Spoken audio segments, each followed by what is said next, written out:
reaction when he found out that this little man-child in Chicago has not done diddly squat, got the Peace Prize, and Clinton's out there. My God, I got my library massage parlor. I even scored $2 million stimulus money for that thing. Did you see that yesterday, Limbaugh? I got it. I got my global initiative. I've fleeced people for billions and billions of dollars under the premise of world peace. And what? I get slapped again, all because semen on a dress. They just have no respect. Don't worry about it, Mr. President. Your day is coming. Gore, Carter, Obama, soon Bill Clinton. You see a pattern here, folks. Liberal sellouts get this prize. George Bush liberates 50 million Muslims. Ronald Reagan liberates hundreds of millions of Europeans, saves parts of Latin America. Any awards? No, just derision.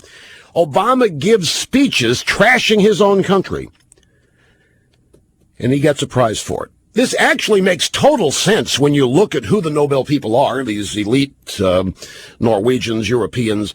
They love what Obama is doing. And this fully exposes, folks, the illusion that is Obama. This is a greater embarrassment than losing the Olympics bid was. And with this award, and Obama got it right. He knows exactly why he was given this award.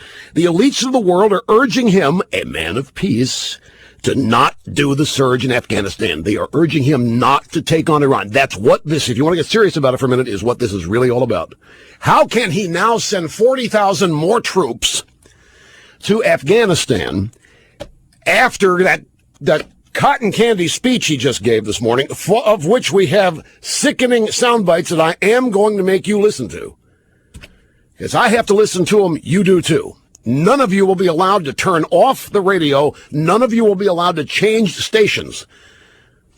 I am going to play excerpts of it, and everybody is going to damn well listen to it right along with me. You didn't do anything. I'm not doing this alone anymore. I'm not. We're in this together. We're in this together. But the Nobel Peace Prize just told Obama, look, we love what you're doing. You are destroying your country as a superpower. Keep it up, bud. This is what we expected, and you're doing a damn good job. Those are accomplishments, folks. And in the eyes of the Nobel Peace Prize Committee, these are the accomplishments they're looking for. He's basically emasculating this country, and they applauded today with this award. They love a weakened, neutered United States. This is their way of promoting the concept, and it's a slam dunk. Here, let's just. Here's, I'm surprised that anybody in Norway is still alive there, because Oprah ate it last week after losing the Olympic bid. Maybe she vomited them back. Obviously, here's the announcement this morning. The Nobel Peace Prize for 2009 is to be awarded to President Barack Obama for his extraordinary efforts. This is a hand grenade that's just been lobbed into U.S. domestic and foreign policy. Domestic policy, foreign policy. They've just blown us up here, folks. So here's Obama admitting he's not worthy, but he's going to keep trying. I am both surprised and deeply humbled. You're not humbled. By the decision of the Nobel Committee. Let me be clear, I do not view it as a recognition of my own accomplishments, but rather as an affirmation of American leadership on behalf of aspirations held by people in all nations. Except this one. To be honest, I do not feel that I deserve to be in the company of so many of the transformative figures who've been honored by this prize. Then why did you accept it? Here's, this gets $1.4 million. I think, did I read it? Is it $1,400 or $1.4 million? Yeah, I think I read it right. $1,400,000. That's, put it in his stash for Detroit, because they're not going to have enough there. All right. He's going to accept the award because it'll give momentum for his cause. Throughout history, the Nobel Peace Prize has not just been used to honor specific achievement, it's also been used as a means to give momentum to a set of causes. And that is why I will accept this award as a call to action, a call for all nations to confront the common challenges of the 21st century. These challenges can't be met by any one leader or any one nation. And that's why my administration's worked to establish a new era of engagement in which all nations must take responsibility for the world we seek.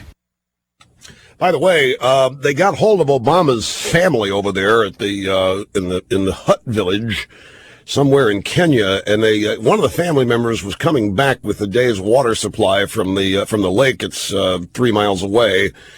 And what do you think of old Barack winning the Peace Prize? Obama's uncle said that he told Reuters by telephone from the ancestral village. A reporter took a satellite phone in there because there's no phone service in the actual Obama homeland, the village of Kogelo, Western Kenya.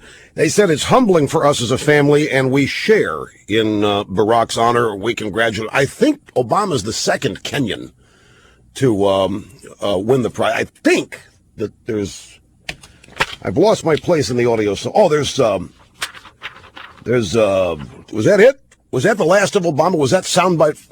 Oh, there's one more. Oh, well, wonderful. Play it. I am the commander-in-chief of a country that's responsible for ending a war and working in another theater to confront a ruthless adversary that directly threatens the American people and our allies. Wait a minute, hold it, stop, whoa. He's talking about Afghanistan there. Working in another theater to confront a ruthless adversary that directly... How can he confront a ruthless adversary as the winner of the Peace Prize? He has been given the Peace Prize precisely so that he doesn't surge in Afghanistan, so that he doesn't take on Iran. This man his ego is so huge. He doesn't understand why this has happened. He says that he does. Well, this is to give momentum to my agenda. Yeah, but what his agenda is to weaken this country, to remake it, and that's what he's been awarded for. And how can he now protect us from a ruthless enemy? And I don't believe I've ever heard him say before that ruthless enemy directly threatens the American people and our allies. Do you recall him ever talking about the Taliban in that way? What was he talking about? Al-Qaeda? Well, Al-Qaeda and the Taliban, they're brothers and sisters. What? I know. He's out there. He said that the Taliban has a future in the rebuilding of Afghanistan. All right. So anyway, how can he now add troops? How can he ramp up military activity after getting the Peace Prize, which, of course, Alfred Nobel was a dynamite maker. That's what's hilarious about it. He invented dynamite. And he's got to be, and Nobel, if you read his original intent for the Peace Prize, it was to go to people who actually pursued the elimination of standing armies. Nobel was a kook. Everybody thinks he's rolling over in his grave. Nobel, this could actually bring him back to life, folks. We'll be back. Stay with us. When they say